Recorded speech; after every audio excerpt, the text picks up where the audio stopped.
Hello and welcome. And as I don't have my Bible to hand at the moment, I won't be making a reading from the good book for the time being, for good reasons. But I want to talk about, however, a story from the Bible that I think has a great meaning for many people, regardless of if you believe in an afterlife or not, whether you're religious or whether you're an atheist or whether you're politically minded, or regardless of your standpoint, your belief system, or your way of life. The Bible has remained the most popular book and still is. And many of its stories still speak to us today, even though they were written thousands of years ago.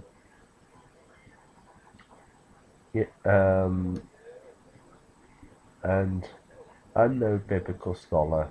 If I was, I'd be able to tell you the precise date for when a story goes back. Um, and I'd be able to say how old the story is or who first wrote it and all these sorts of things. But I leave that to the biblical scholars, people who are much more educated than what I am. I still keep on learning. I still want to learn about uh, when these stories were written down and all these different details about evidence to show that they actually happened. But for me, the story of David and Goliath um, has much meaning for me. It's Sunday the 13th, I believe, of May 2018. And normally I would be going to church if I feel up to it and I feel well enough. But at the moment that's not going to be the case, and it may be maybe some time before I end up going back to church. However, the stories of the Bible mean so much to me. And to many people, the story of David and Goliath is one of them. It doesn't matter who you are at the end of the day. These stories resonate with us to this whole day.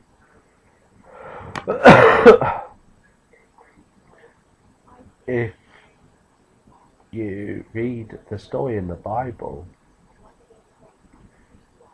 you have the giant Goliath, the mighty man of the Philistine army. I hope I've got that right. Who could not be defeated by anybody. He had defeated many of Israel's greatest fighters that had been sent up against him. And he thought that he was undefeatable because he was an arrogant man. And, I'm a big man. I'm big and strong. I'm, way taller than most human beings. He was a giant in the truest sense of the word, in the same way that when I was a child, I grew up with images of the Jolly Green Giant, sweet corn, and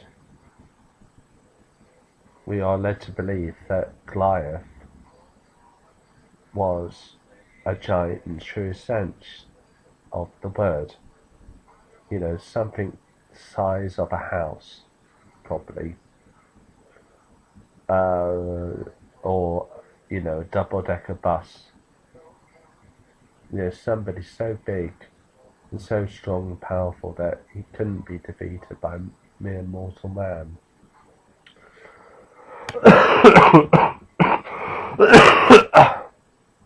And of course, he was arrogant, and he believed that in his own power, that he could never be defeated. And a young man comes along by the name of David, who is a shepherd boy, into the army, into the Israeli army of the time. And he's weak and he's feeble and he has no power in his body or anything. And he asks to go and fight the giant. And even the leaders of the Israeli army laugh at him, because he's just a small boy. He has no weapons to use against this giant. They've had some of their best warriors destroyed by Goliath, and what can he do? And perhaps that shows that they have lost their faith, quite rightfully in that respect, that if you were to go up against a foe that size, you haven't got anything to properly bring it down, and all your best fighters have been destroyed by that person, then you might lose faith. But we're told that David had the full armour of God behind him.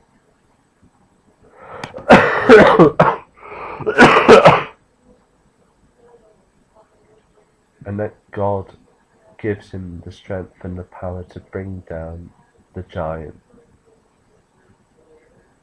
All he uses is a slingshot, just like what many kids today still use, or could use.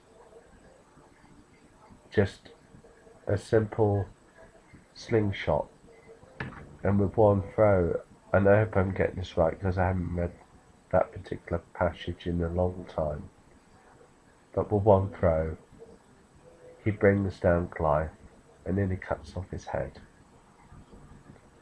And what does this prove? It proves that with God anything is possible. It doesn't matter who you are or what you are. God can raise up the most humble of hearted, and can bring down the arrogant in heart, and can give victory to those who never thought that they could possibly receive victory.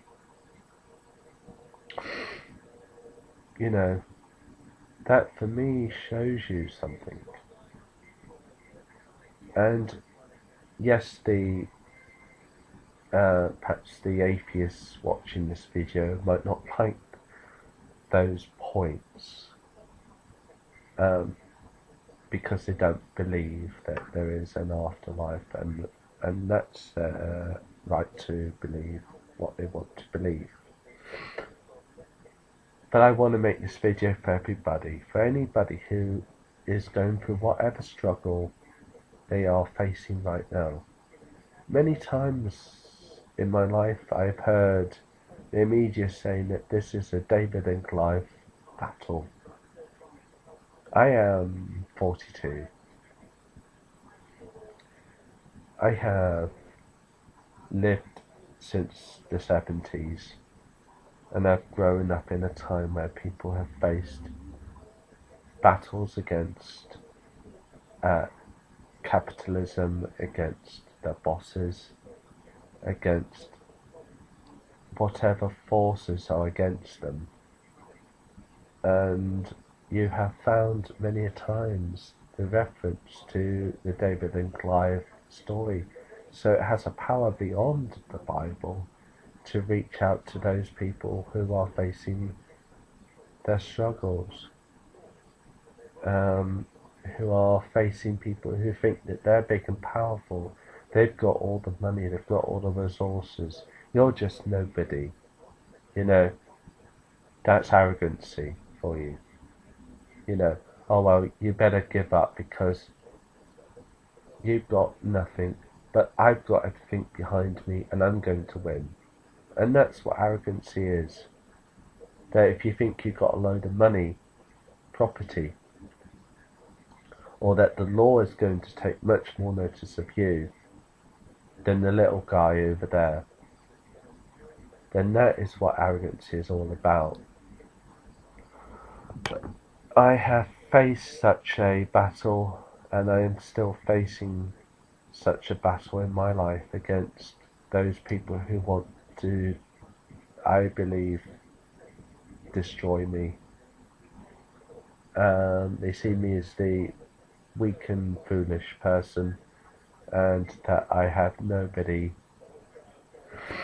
and they have everything. I have faced a battle with the justice system over my autism and the ill treatment that I've faced. People who think that they have won their victory. I hope in the end, and I hope and pray that I will end up becoming victorious in the end, with God on my side and with good people around me. But this video is meant to give strength to anybody out there, no matter who they are, no matter what they're facing. And I hope and pray that no matter what your situation is, that you will end up winning in the end. I have seen in the time that I've been involved in left-wing politics, that people have won. People who have fought against people who were bigger than them, and they have won in the end with their battles. Even though they were a small guy and they had, nobody behind them, they have won. And that's strength, and that's power.